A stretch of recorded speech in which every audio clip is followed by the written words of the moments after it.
Let me ask you something. Have you ever eaten something you love and then 2 hours later felt tired, foggy, or off, and then still went back to it the next day?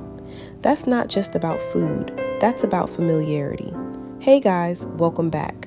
I'm Tata, and today we're talking about why we crave foods that don't serve us and the 5 real reasons we stay in those relationships. Because before you change what's on your plate, you have to understand what's driving your choices in the first place. Let's jump right in. There are 5 real reasons we stay in relationships with foods we love that don't love us back. The first reason is our personal connection. We don't just crave food, we crave familiarity. That's why many of us haven't changed our Thanksgiving menus in 10 to 20 years. Sometimes we confuse comfort with nourishment. For a long time, I thought I just liked certain foods. But what I realize now is that I was reaching for foods that were fast and easy and comfort foods to soothe memory or pacify stress. These were foods introduced to me in childhood. They were familiar. But while I was satisfying emotional cravings, my body was quietly sending me signals. When I finally paid attention, I had to break up with those foods. And the first signs were subtle. They were physical.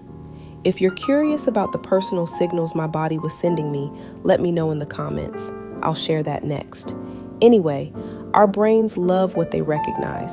If you grew up eating something, your brain is going to wire that food to safety, and predictability makes us feel safe. So you cling to that same predictable taste and reward, even if your body doesn't process it well. So familiar doesn't always mean beneficial, it just means known. Moving on, the second reason we stay in these toxic food relationships is nostalgia. Tastes and smells are deeply connected to memory. Certain foods don't just satisfy hunger, they unlock our childhoods, old relationships, friendships, and family memories. Think about riding past your favorite fast food restaurant as a child. One of my favorite memories was waiting at the 33 bus stop and catching the smell of warm biscuits and the original recipe 11 secret herbs and spices from the KFC across the street. That was back when those biscuits were extra soft and the flavorful skin of that original recipe tasted extra good. The smell of that chicken still takes me back to a simpler time. So even now, when I pass a KFC, I feel that familiar tug to pull up on the drive-thru. When life feels overwhelming, your brain says, go back to something safe. That doesn't make you weak, it makes you human. And sometimes, when life feels heavy, we don't just reach for nostalgia, we reach for relief. Which brings me to the third reason, stress relief. The average American consumes roughly 77 to 150 plus pounds of added sugar annually. We are hooked on refined carbs and sugar. Morning coffee, bread, pasta, each one gives a quick dopamine lift. And while dopamine gives us a brief moment of ease, the body keeps the receipt. So what feels like comfort emotionally can feel like imbalance physically, but we normalize it. And once something becomes normal, it becomes routine. Which leads me to my next point. The fourth reason is habit. Sometimes it's not even a craving. It's 3 p.m., so you snack. It's movie night, so you eat. It's Sunday, and you cook that same dish. Routine can disguise itself as desire. Don't take the bait.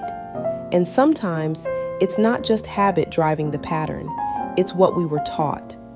The fifth and final reason is culture.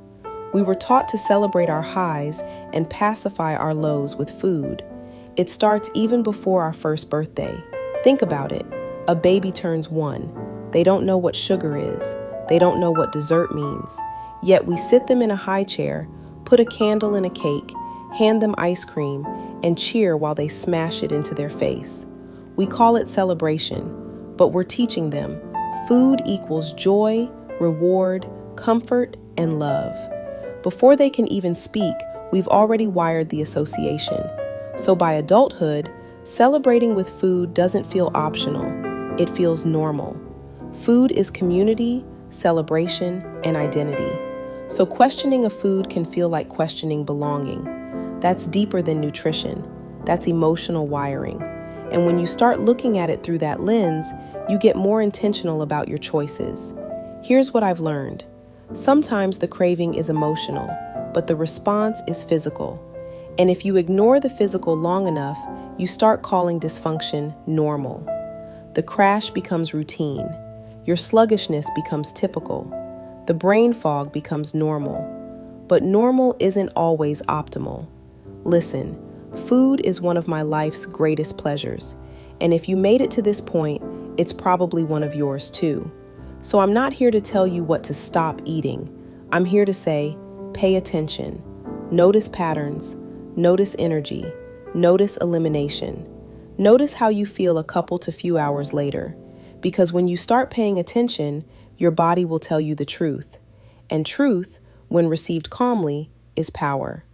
If this resonated with you, stay with me. We're not doing extremes. We're doing awareness. And sometimes that's the most powerful shift of all. Thanks for watching. We'll chat next time.